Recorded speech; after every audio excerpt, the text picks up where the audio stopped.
Módulo número 8. Plan de estudios de la especialidad en medicina interna. Poliglobulia. Enfermedades del sistema hemolinfopoyético. Una revisión realizada en el Hospital Clínico Quirúrgico Docente Miguel Enríquez. La Habana, junio de 2021.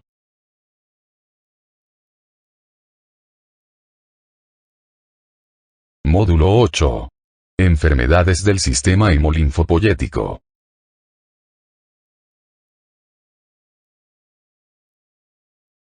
Objetivos. Establecer diagnóstico, presuntivo, positivo y diferencial en cada caso, teniendo en cuenta los datos aportados por la anamnesis y el examen físico. Indicar e interpretar los estudios complementarios más comunes en las afecciones hematológicas. Ordenar ingreso e interconsulta. Orientar la terapéutica correspondiente. Indicar medidas de prevención, promoción de salud y rehabilitación. Brindar apoyo psicológico al enfermo y familiares. Aplicar los principios de la ética médica en cada una de las decisiones y acciones que realice el especialista en medicina interna.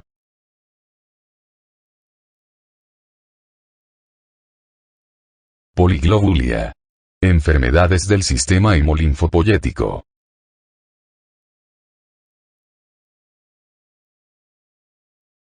Contenido. Concepto. Clasificación. Primaria, secundaria, relativa. Manifestaciones clínicas. Evaluación de laboratorio de un paciente con poliglobulia. Diagnóstico. Pronóstico. Tratamiento.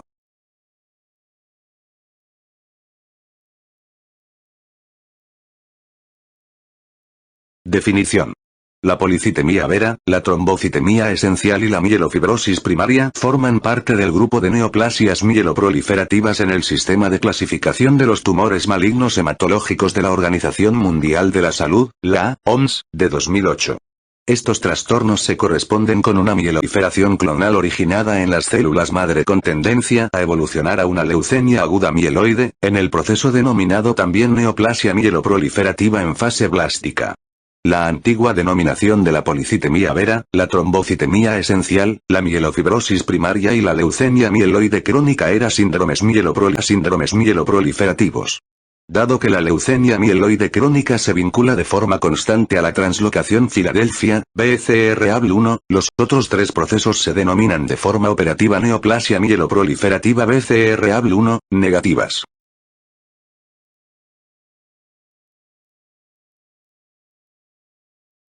Epidemiología.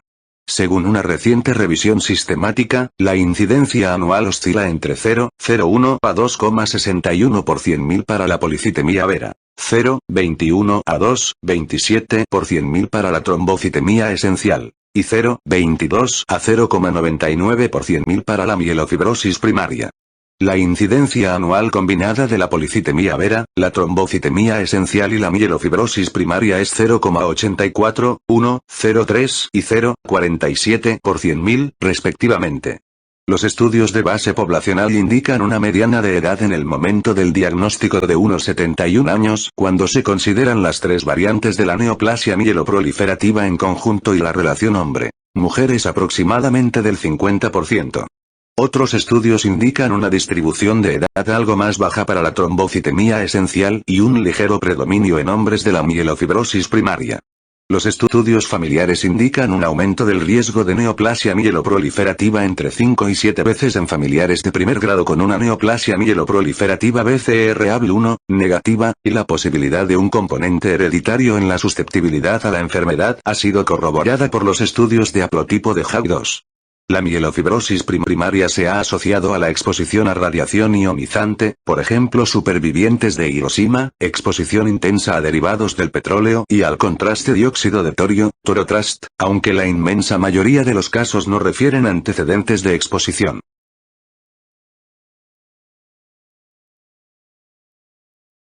Tabla 166, 1. Clasificación de la Organización Mundial de la Salud de los tumores malignos mieloides.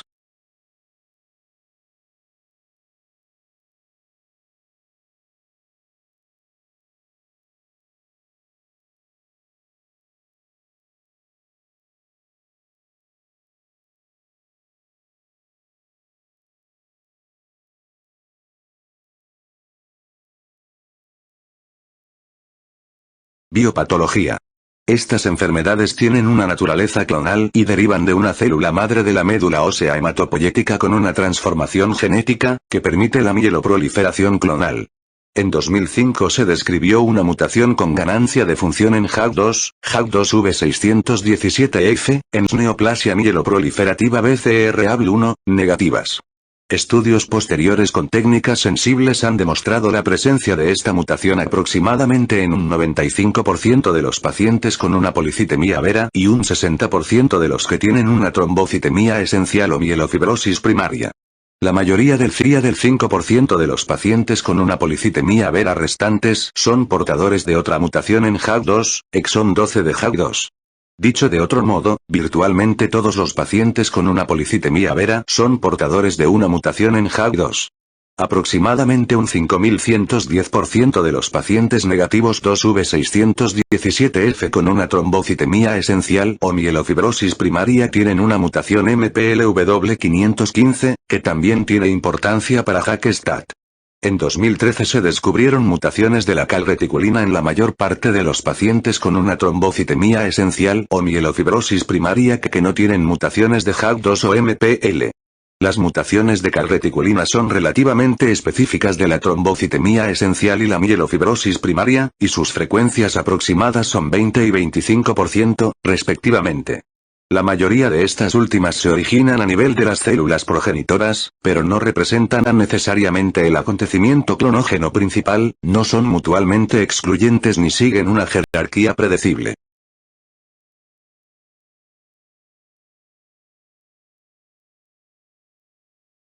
Alteraciones moleculares. Las alteraciones moleculares descritas antes en las neoplasia mieloproliferativa BCR-ABL1, negativas inducen cambios biológicos que se demuestran en los modelos animales o ex vivo. Por ejemplo, las mutaciones de JAK2 o MPL inducen una enfermedad parecida a la policitemia vera, la trombocitemia esencial o la mielofibrosis primaria en los ratones mediante la manipulación experimental de la carga de alelo mutante. Se cree que estas mutaciones contribuyen a la independencia de los factores de crecimiento o la hipersensibilidad de las células progenitoras formadoras de colonias eritroides o megacariocíticas. En este momento se cree que la fibrosis de la médula ósea, la osteoesclerosis y la angiogenia en la mielofibrosis primaria son reactivas y mediadas por citocinas.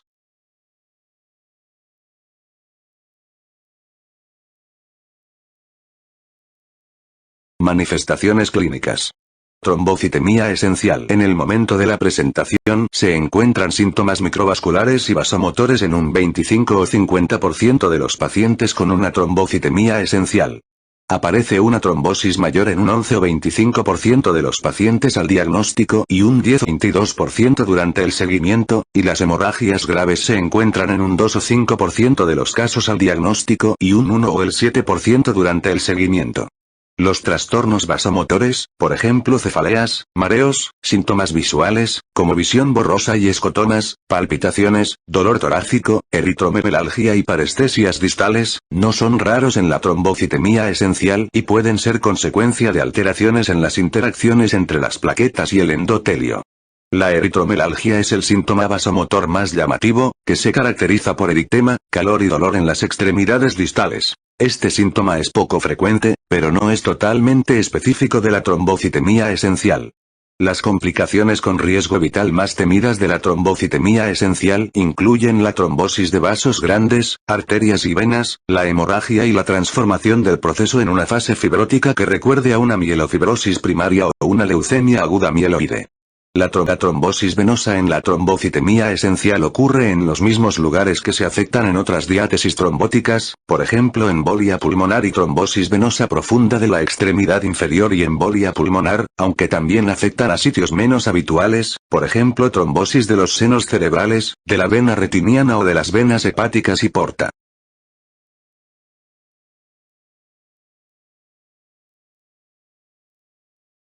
Figura 166, 1. Eritromelalgia. Coloración rojiza dolorosa de las manos o, con menos frecuencia, de los dedos de los pies.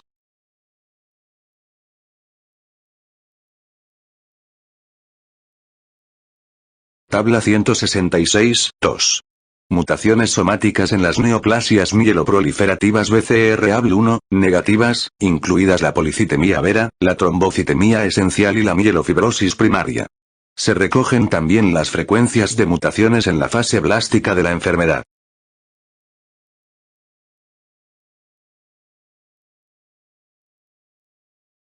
Tabla 166, 3.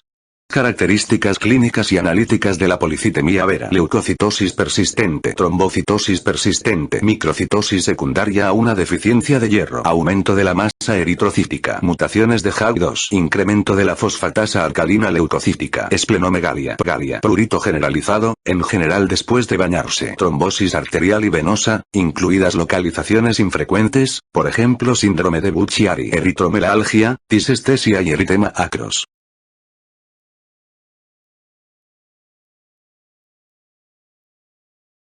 Tabla 166, 4.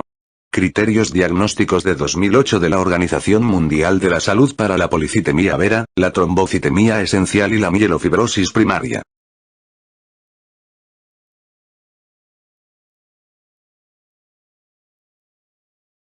Figura 166, 2. Algoritmo diagnóstico para la policitemia vera, la trombocitemia esencial, la mielofibrosis primaria y la leucemia mieloide crónica.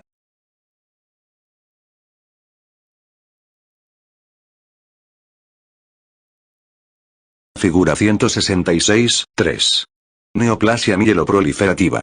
Frotis de sangre periférica de un paciente con metaplasia mieloide agnógena que muestra un cuadro leucoeritroblástico. Las características típicas son eritrocitos con forma de lágrima, tacriocitos, eritrocitos nucleados, eritroblastos, troblastos, y precursores inmaduros de los granulocitos.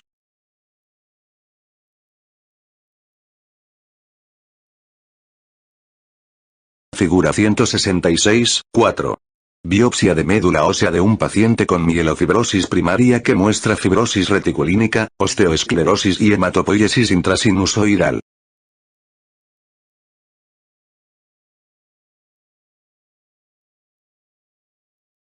Figura 166, 5. Neoplasia mieloproliferativa. En la médula ósea se reconocen cúmulos de megacariocitos presentes en la trombocitemia esencial y otros procesos asociados a una trombocitosis clonal. Estos no se encuentran típicamente en la médula ósea de los pacientes con otros tipos de trombocitosis, secundaria o reactiva.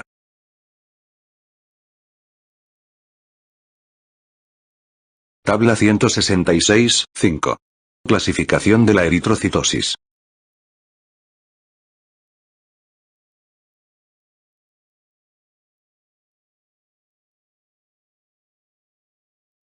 Tabla 166, 6. Causas de trombocitosis en cortes seleccionadas de pacientes consecutivos.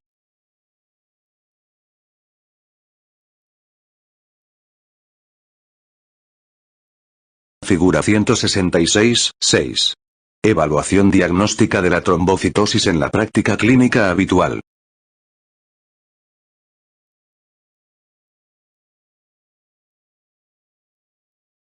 Hemorragia mayor. La hemorragia mayor asociada a la trombocitemia esencial es más frecuente en el tubo digestivo y puede precipitarse por el ácido acetilsalicílico o los fármacos antiinflamatorios no esteroideos. La hemorragia también puede ocurrir en el sistema nervioso central y la retina, aunque por suerte ambas localizaciones son infrecuentes. De forma paradójica, los pacientes con una trombocitosis extrema pueden presentar un especial riesgo de hemorragia, en parte por la aparición de un síndrome de Von Willebrand adquirido, que se considera debido a la absorción por parte de las plaquetas de grandes multímeros de proteína Von Willebrand. Las transformaciones fibrótica y leucémica de la trombocitemia esencial son acontecimientos infrecuentes, menos del 5% de los casos, durante los primeros 10 años posteriores al diagnóstico, pero el riesgo aumenta con el tiempo.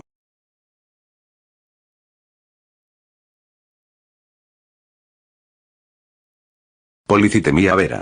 El incremento de la masa eritrocítica en la policitemia vera puede producir hiperviscosidad de la sangre, que es responsable de múltiples síntomas y signos. Son frecuentes las cefaleas, pero también aparecen visión borrosa, trastornos auditivos, hemorragia mucosa, disnea y malestar.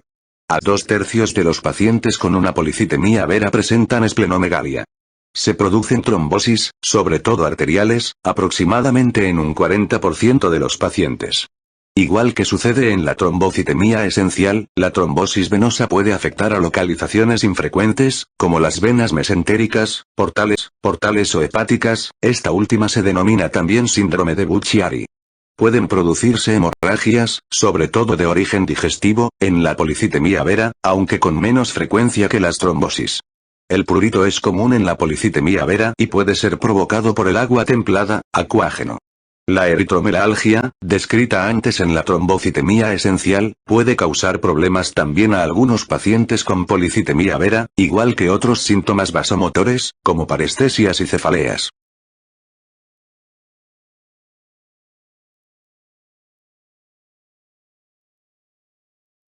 Mielofibrosis primaria. La mayor parte de los pacientes con una mielofibrosis primaria debutan con anemia e importante esplenomegalia. La anemia de la mielofibrosis primaria es multifactorial. Los factores que contribuyen son la hematopoiesis ineficaz y el hiperesplenismo. El aumento de tamaño del bazo y el hígado. Mielofibrosis primaria son secundarios a una hematopoiesis extramedular y pueden asociarse a síntomas hipercatabólicos, como fatiga prolongada, pérdida de peso, sudoración nocturna y febrícula. Los pacientes también sufren edema periférico, diarrea, saciedad precoz y, en ocasiones, complicaciones de hipertensión portal, como hemorragia por varices y ascitis. La esplenomegalia de la mielofibrosis primaria puede complicarse con un infarto esplénico, que cursa con dolor en el cuadrante superior izquierdo, referido al hombro izquierdo. La TC en estos casos puede no mostrar alteraciones o bien identificar lesiones con baja atenuación en forma de cuña o redondeadas a nivel esplénico. La hematopoiesis extramedular se describe en múltiples lugares del organismo, entre los que destaca además del bazo y el hígado, los ganglios, la piel, la pleura, el peritoneo, el pulmón y los espacios paravertebral y epidural. Este último puede ser causa de compresión medular o de raíces nerviosas. Una emergencia médica obliga a administrar corticoesteroides para reducir el edema y radioterapia de forma inmediata. Otros rasgos clínicos de la mielofibrosis primaria incluyen dolor óseo y articular, unas veces difuso y otras regional.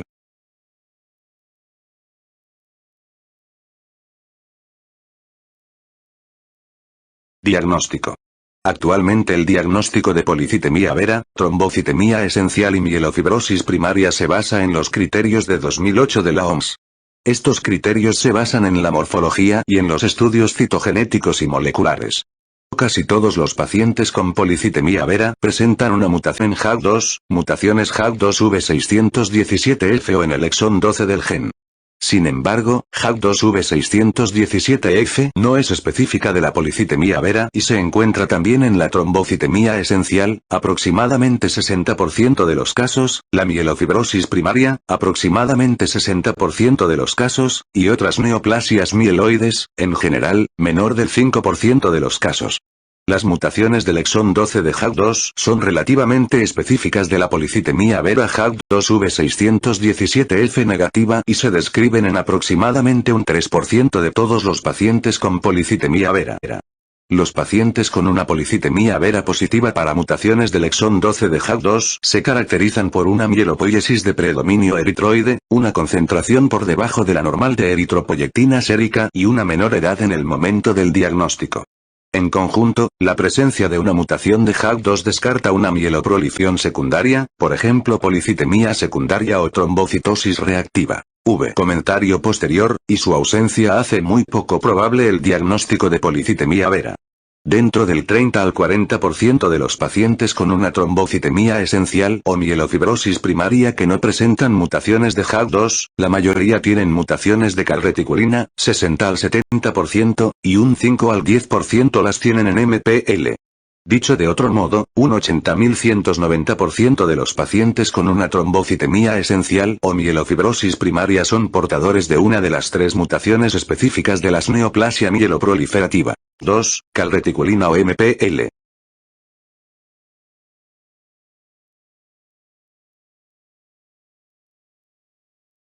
Pruebas diagnósticas. Ante la sospecha de una neoplasia mieloproliferativa, incluida la policitemia vera, la trombocitemia esencial y la mielofibrosis primaria, deberían empezar con un cribado de mutaciones de HAK2V617F en sangre periférica 3. La presencia de una mutación confirma que el paciente presenta una neoplasia mieloproliferativa, pero no es específica de ninguna de las tres variantes de neoplasia mieloproliferativa. En ausencia de HAK2V617F, el siguiente paso es buscar mutaciones en el exón 12 de HAK2 para descartar la policitemia vera y decalreticulina para la trombocitemia esencial y la mielofibrosis primaria. Las mutaciones de MPL solo se estudian en casos con sospecha de trombocitemia esencial o mielofibrosis primaria en los que no existen mutaciones de HAK2 ni decalreticulina. Se recomienda el análisis de médula ósea para confirmar el diagnóstico en casos triple negativos, HAK2, calreticulina y MPL nativo, y para diferenciar entre la trombocitemia esencial y la mielofibrosis primaria prefibrótica. A nivel clínico, los pacientes con trombocitemia esencial y policitemia vera presentan trombocitosis y eritrocitosis, respectivamente. Los pacientes con una mielofibrosis primaria suelen presentar una leucoeritroblastosis en sangre periférica, presencia de eritrocitos nucleados, metamielocitos o mielocitos y fibrosis medular con megacariocitos atípicos a nivel morfológico. La morfología de la médula también ayuda a diferenciar las proliferaciones mieloides clonales de las reactivas.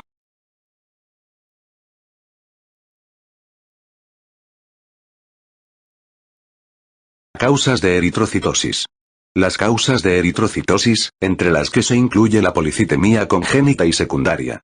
El abordaje diagnóstico de la policitemia congénita debería comenzar midiendo la concentración de eritropoyectina sérica. La presencia de una concentración de eritropoyectina sérica inferior en pacientes sin policitemia vera sugiere la existencia de una mutación en la línea germinal del receptor de la eritropoyectina.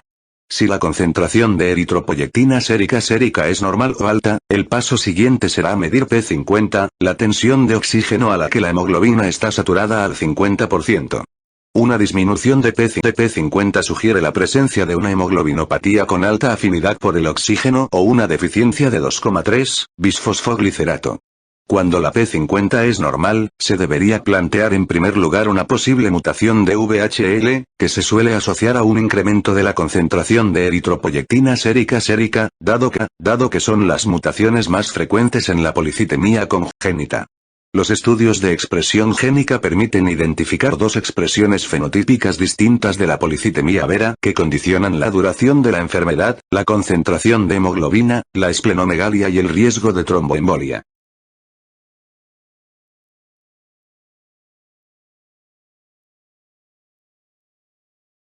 Causas de trombocitosis. En resumen, las distintas causas de trombocitosis, incorpora un algoritmo diagnóstico. La utilidad del estudio de un frotis de sangre periférica en el diagnóstico diferencial de las trombocitosis. Otras causas de fibrosis medular. El diagnóstico de mielofibrosis tras una policitemia vera o trombocitemia esencial solo se puede establecer cuando se disponga una clara demostración de diagnóstico morfológico previo de policitemia vera o trombocitemia esencial, respectivamente.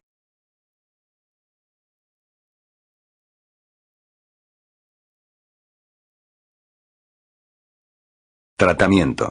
Trombocitemia esencial y policitemia vera. No se ha demostrado que el tratamiento de la policitemia vera o la trombocitemia esencial mejore la supervivencia ni prevenga la transformación de la enfermedad en una MF post-trombocitemia esencial o post-policitemia vera o en una fase blástica de una neoplasia mieloproliferativa. Sin embargo, el principal objetivo del tratamiento específico de la policitemia vera o la trombocitemia esencial es prevenir la trombosis en los pacientes de alto riesgo, 60 años o más o antecedentes de trombosis, o aliviar los síntomas que no ponen en riesgo la vida, como los trastornos microvasculares, por ejemplo cefaleas, paresterias acras, eritromelalgia, prurito o esplenomegalia sintomática. En general es posible tratar de forma eficaz los síntomas microvasculares con dosis bajas de ácido acetilsalicílico, 81 mg por día. No se comprende bien la causa del prurito asociado a la neoplasia mieloproliferativa, pero la espectacular ante el tratamiento con los inhibidores de JAK sugiere una relación causal con las citocinas que emplean la vía de transmisión de señales JAK-STAT. Otros tratamientos del prurito asociado a la neoplasia mieloproliferativa incluyen antihistamínicos, inhibidores selectivos de la recaptación de la serotonina, interferón alfa y fototerapia. La esplenomegalia asintomática se suele tratar con hidroxiurea, dosis inicial, 500 mg orales cada 12 horas. Es aceptable la mera observación en pacientes jóvenes con una trombocitemia esencial asintomática que no tienen antecedentes de trombosis. 6. La presencia de síntomas microvasculares, factores de riesgo calcular o la mutación JAK2V617F justifica la administración de una dosis diaria de ácido acetilsalicílico. El tratamiento citorreductor para prevenir la trombosis solo está indicado en presencia de enfermedad de alto riesgo.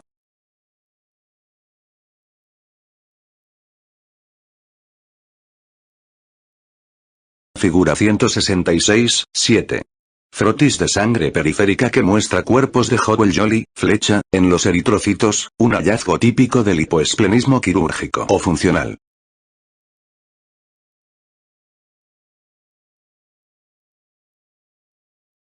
Tabla 166, 7. Causas de fibrosis medular, trastornos mieloides, mielofibrosis primaria, cáncer metastásico, leucemia mieloide crónica, síndrome mielodisplásico, trastorno mieloide atípico, leucemia megacariocítica aguda, otras leucemias agudas mieloides, síndrome de las plaquetas grises, trastornos linfoides, leucemia de células peludas, mieloma múltiple, linfoma, trastornos no hematológicos, enfermedades del tejido conectivo, infecciones, tuberculosis, leishmaniasis visceral, raquitismo por deficiencia de vitamina D, osteodistrofia renal.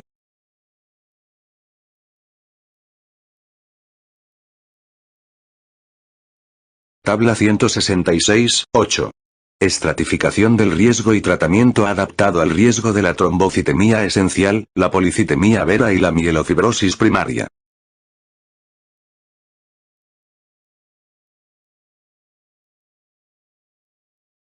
Estudios aleatorizados. Los estudios aleatorizados han demostrado la utilidad de las dosis bajas de ácido acetilsalicílico, 40 a 100 mg por día, en la VA1 y de la hidroxiurea, dosis inicial 500 mg orales cada 12 horas, o anagrelida, dosis inicial 1 mg diario, en los pacientes con trombocitemia esencial de alto riesgo. La evidencia no controlada, aunque prospectiva, ha llevado a la mayor parte de los expertos a considerar que se debe valorar el tratamiento con dosis bajas de ácido acetilsalicílico, 81 mg por día, en los pacientes con trombocitemia esencial y con hidroxiurea en la policitemia vera de alto riesgo. Además, se necesita el tratamiento mediante flebotomías en todos los pacientes con policitemia vera y el objetivo deseable de hematócrito en los pacientes tratados con ácido acetilsalicílico debería ser inferior al 45% según la información más reciente obtenida de un estudio controlado.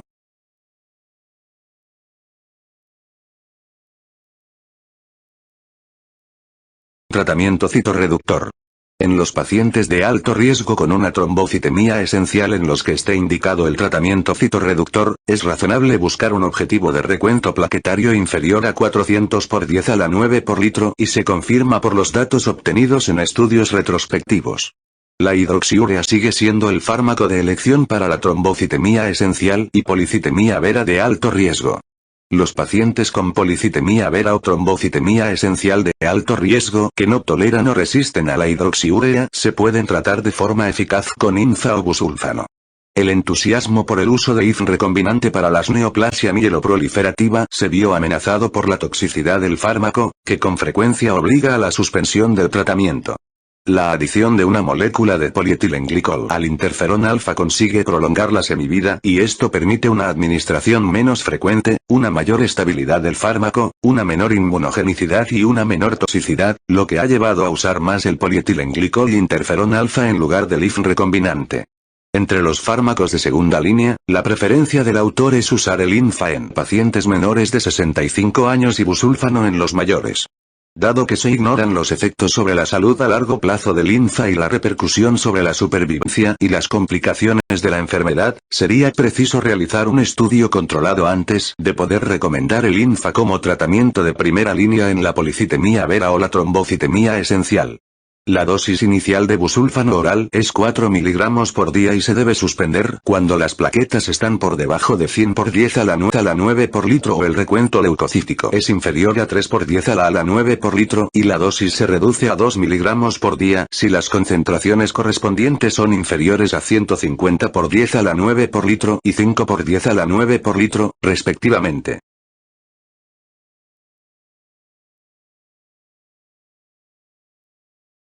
Existe un temor no justificado en los cuidadores sobre la capacidad leucemógena de la hidroxiurea o el busulfano. No se dispone de estudios controlados que confirmen este temor en la policitemia vera o la trombocitemia esencial. Un reciente estudio retrospectivo de gran tamaño sobre más de 1500 pacientes con policitemia vera no ha demostrado ninguna prueba de leucemogenicidad con ninguno de estos dos fármacos. El embarazo se asocia a un aumento del riesgo de aborto espontáneo durante el primer trimestre en las mujeres con trombocitemia esencial, aproximadamente 35 frente a 15% en la población control, aproximadamente. No existe asociación de aumento del riesgo de aborto espontáneo y la intensidad de la trombocitosis. Las gestantes con una trombocitemia esencial o policitemia vera de bajo riesgo se tratan igual que las mujeres con las mismas características no gestantes, y la administración de dosis bajas de ácido acetilsalicílico se ha asociado a una menor prevalencia de abortos del primer trimestre en los estudios retrospectivos. Las mujeres gestantes con trombocitemia esencial de alto riesgo, trombosis previas, necesitan tratamiento citorreductor, como cualquier otro paciente de alto riesgo. En estos casos se han publicado casos anecdóticos sobre la seguridad del uso de interferón alfa. Se produce una hemorragia mayor en menos del 10% de los pacientes con una trombocitemia esencial. La trombocitosis extrema, recuento de plaquetas mayor de 1 millón por mililitros, parece un factor de riesgo para el sangrado, en parte por un síndrome de Bono y Lebrand adquirido. Se ha recomendado medir la actividad del cofactor de ristocetina en los pacientes con una trombocitosis extrema y retrasar el uso de ácido acetilsalicílico cuando el valor sea inferior al 30%.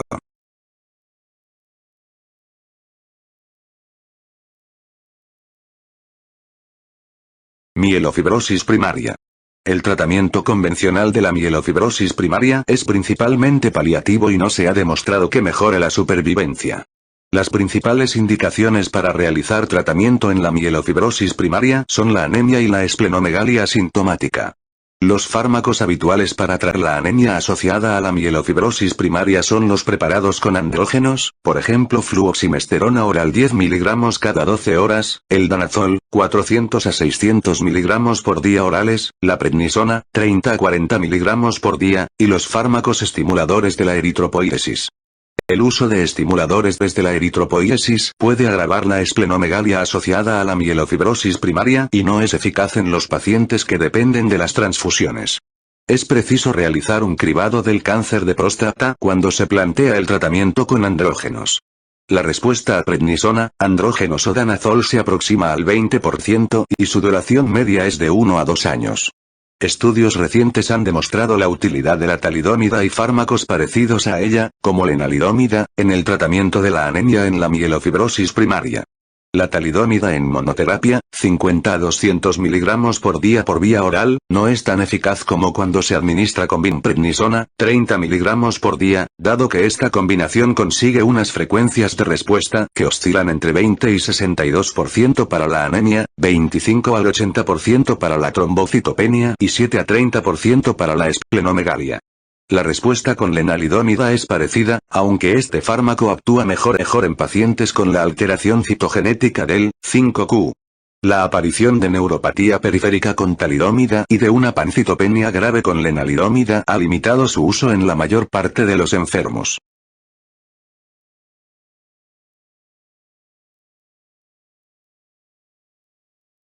Esplenomegalia. El fármaco de elección para la esplenomegalia asintomática en la mielofibrosis primaria es la hidroxiurea, dosis inicial 500 mg orales cada 12 horas. Los casos refractarios a hidroxiurea se solían tratar con esplenectomía, dado que la utilidad de los demás fármacos convencionales en este contexto ha sido limitada. Las indicaciones de esplenectomía en los pacientes con una mielofibrosis primaria han incluido molestias mecánicas, hipertensión portal sintomática, asociada a ascitis o hemorragia por varices, y transfusiones de eritrocitos frecuentes. La mortalidad perioperatoria de la esplenectomía en la mielofibrosis primaria oscila entre un 5 al 10%. Se producen complicaciones tras la intervención aproximadamente en un 50% de los casos, entre las que se incluyen hemorragia, trombosis, hepatomegalia, trombocitosis extrema, leucocitosis y aumento de los blastos circulantes. Se ha recomendado tratamiento profiláctico con hidroxiurea para prevenir la trombocitosis tras la esplenectomía. Se podría plantear la derivación portosistémica transyugular intrahepática para aliviar los síntomas de hipertensión portal. La hematopoiesis extramedular es la principal causa de hepatoesplenomegalia en la mielofibrosis primaria y también en la MF post-policitemia vera o post-trombocitemia esencial. Se produce hematopoiesis extramedular no hepatoesplénica en la mielofibrosis primaria y puede localizarse en la columna vertebral, compresión medular, los ganglios linfáticos, los pulmones, hipertensión pulmonar, la pleura, derrame, el intestino delgado, el peritoneo, ascitis, el tracto urogenital o el corazón. El diagnóstico se suele realizar en el tejido, aunque a veces se emplean pruebas radiológicas. Es posible confirmar una hipertensión pulmonar asociada a MF con una gammagrafía con azufre coloide marcado con tecnecio 99 metros, que muestra una captación pulmonar difusa.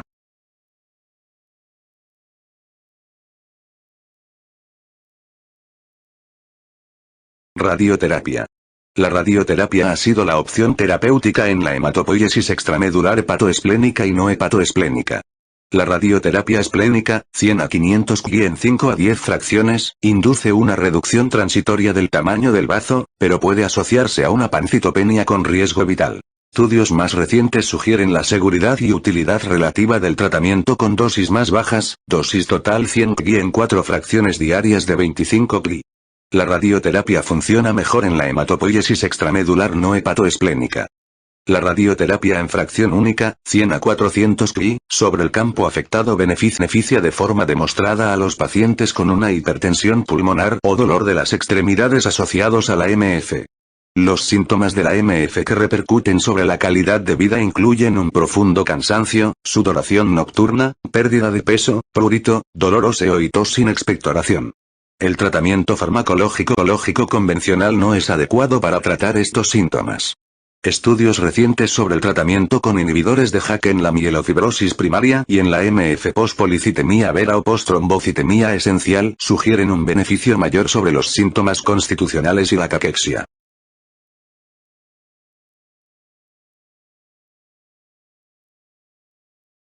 Tratamiento farmacológico experimental de las neoplasias mieloproliferativas. Los análogos del ATP inhibidores de JAK representan en este momento el tratamiento farmacológico experimental más popular para la MF. El ruxolitinib ha sido aprobado por la Food and Drug Administration para la MF y en este momento un ensayo aleatorizado en fase 3 está comparando el momelotinib con el ruxolitinib. El ruxolitinib es un inhibidor de JAK1 entre JAK2. Actualmente se han publicado 2 ensayos aleatorizados que comparaban el ruxolitinib con placebo y con el mejor cuidado de soporte. En el ensayo COMFORT, 1 se comparó este fármaco con PA5 y se vio que un 42% de los pacientes tratados con ruxolitinib presentaban una reducción del tamaño del bazo frente a menos del 1% de los tratados con placebo. Además, aproximadamente un 46% de los pacientes mejoraron de forma notable de los síntomas constitucionales, como sudoración nocturna, prurito y fatiga. Sin embargo, el uso de fármaco frente a placebo se asoció a anemia, 31 frente a 13,9%, y trombocitopenia, 34,2 frente a 9,3%. En el ensayo COMFORT, 2 se comparó el ruxolitinib con el mejor tratamiento disponible. A 6 el tamaño del bazo se redujo en un 28,5% de los pacientes tratados con ruxolitinib frente a 0% en el otro grupo, y el uso de este fármaco se asoció a trombocitopenia, 44,5 frente a 9,6%, anemia, 40,4 frente a 12,3%, y diarrea, 24 frente a 11%. Diagnóstico a largo plazo de ruxolitinib indica una elevada frecuencia de abandono del tratamiento y la aparición de síntomas de abstinencia grave cuando se interrumpe, síndrome de abstinencia de ruxolitinib, que se caracteriza por una recaída aguda de los síntomas de la enfermedad, esplenomegalia acelerada, empeoramiento de las citopenías y en ocasiones descompensación hemodinámica. La información de seguimiento a 3 años del estudio COMFORT 2 sugiere una frecuencia de abandono del fármaco del 55% y una ligera mejoría de la supervivencia, aunque significativa, sin evidencia de efecto del fármaco sobre la carga de alelo HAG2V617F o la fibrosis medular. Han descrito casos de asociación entre el tratamiento con ruxolitinib y algunas infecciones oportunistas graves.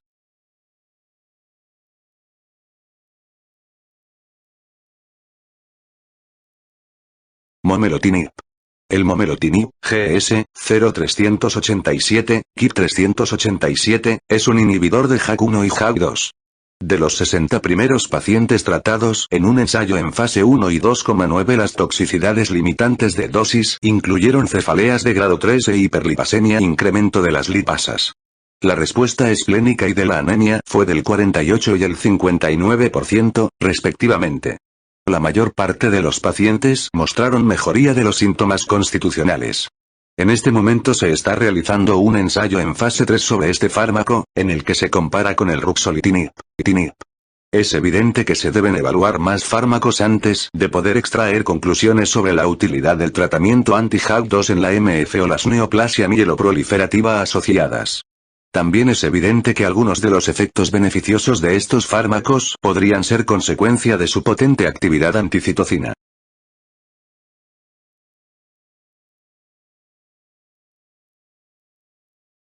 Trasplante de células madre halogénico. El trasplante de células madre halogénico es una opción terapéutica razonable en la mielofibrosis primaria, sobre todo en la enfermedad de alto riesgo. Sin embargo, existe un riesgo no despreciable de mortalidad y morbilidad secundaria al tratamiento. Por ejemplo, en un estudio dio la supervivencia libre de enfermedad a los 5 años y la mortalidad relacionada con el tratamiento fue del 33 y el 35% cuando se hacía trasplante de familiar compatible y del 27 y el 50% cuando era un trasplante no emparentado, respectivamente. La frecuencia de enfermedad del injerto contra el huésped crónica y la tasa de recidivas en los trasplantes de familiar compatible fue del 40 y el 32%, respectivamente. No parece que el pronóstico se vea afectado de forma favorable por el acondicionamiento de intensidad reducida. En otro estudio sobre trasplante con acondicionamiento de intensidad reducida, la supervivencia libre de enfermedad a los 5 años fue del 51%. La enfermedad del injerto contra el huésped crónica, del 49%. Y la frecuencia de recidivas, del 29%. La esplenectomía antes del trasplante no influye sobre el pronóstico. En este momento existe gran interés en el uso de estos inhibidores de JAK antes del trasplante y diversos investigadores han publicado experiencias favorables y desfavorables, de forma que se necesitan más estudios antes de poder recomendar esta estrategia.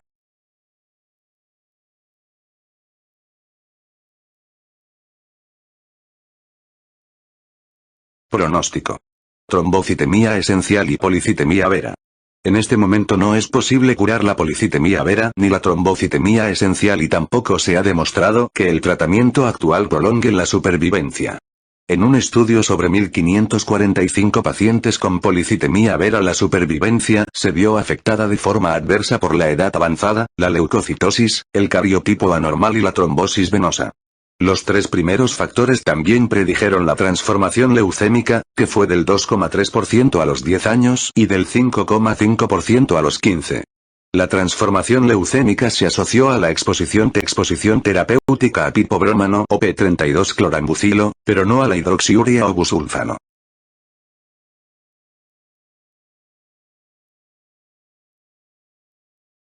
En la trombocitemia esencial definida con criterios de la OMS, un estudio internacional demostró que los pacientes de 60 años en adelante, los antecedentes de trombosis, los factores de riesgo cardiovascular, el recuento de leucocitos superior a 11 por 10 a la 9 por litro y la presencia de JAK2V617F eran factores predictores independientes de la trombosis arterial y el sexo masculino de la trombosis venosa. En un modelo pronóstico posterior, el riesgo de trombosis era menor en ausencia de estos factores de riesgo e intermedio o alto en los demás casos. En la trombocitemia esencial se ha correlacionado la presencia de mutaciones de calreticulina con el sexo masculino, la menor edad, un recuento leucocítico más bajo, una hemoglobina más baja, un recuento de plaquetas más elevado y una supervivencia libre de trombosis más prolongada. La transformación fibrótica o leucémica es relativamente infrecuente en la policitemia vera y la trombocitemia esencial, una frecuencia combinada inferior al 10% durante los 15 primeros años de enfermedad.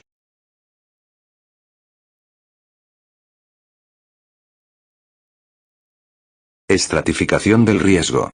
La actual estratificación del riesgo en la policitemia vera y la trombocitemia esencial trata de estimar el riesgo de trombosis. La edad igual o superior a 60 años y los antecedentes de trombosis son dos factores de riesgo clave empleados para clasificar a los pacientes con policitemia vera o trombocitemia esencial como de bajo riesgo, ausencia de factores de riesgo, o de alto riesgo, uno o dos factores. Además, dado el posible riesgo de hemorragia, los pacientes del grupo de bajo riesgo que tienen una trombocitosis extrema, recuento de plaquetas mayor de 1000 por 10 a la 9 por litro, se consideran por separado. El reciente descubrimiento de las mutaciones de calreticulina y su asociación a un menor riesgo de trombosis ha permitido darse cuenta del efecto trombógeno de HAG2V617F. En consecuencia, los estudios más recientes han incluido la presencia de HAG2V617F o de factores de riesgo cardiovascular como factores de riesgo de trombosis adicionales en la trombocitemia esencial.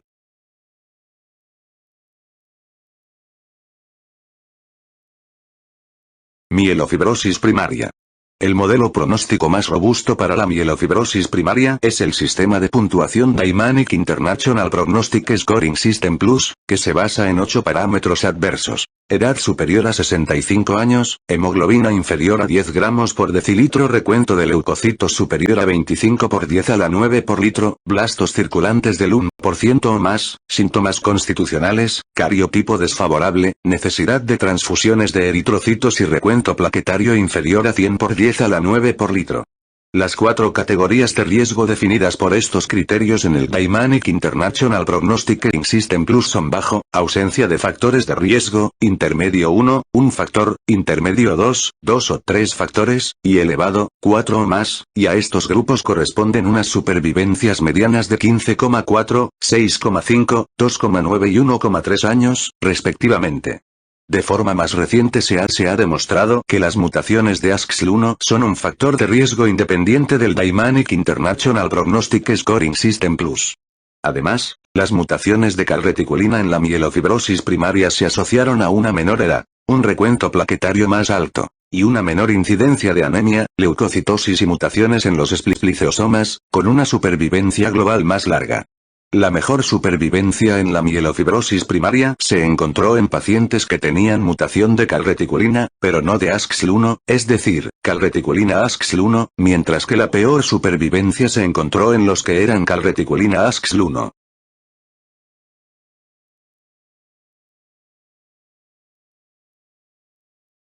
Comentarios de conclusión.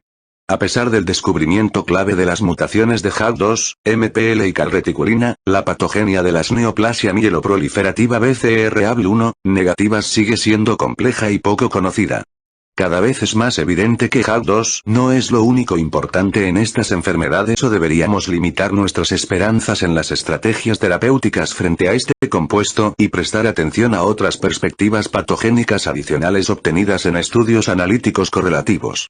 Al final se debe reconocer la naturaleza relativamente indolente de la trombocitemia esencial y la policitemia vera y evitar el tratamiento innecesario, sobre todo en los pacientes de bajo riesgo.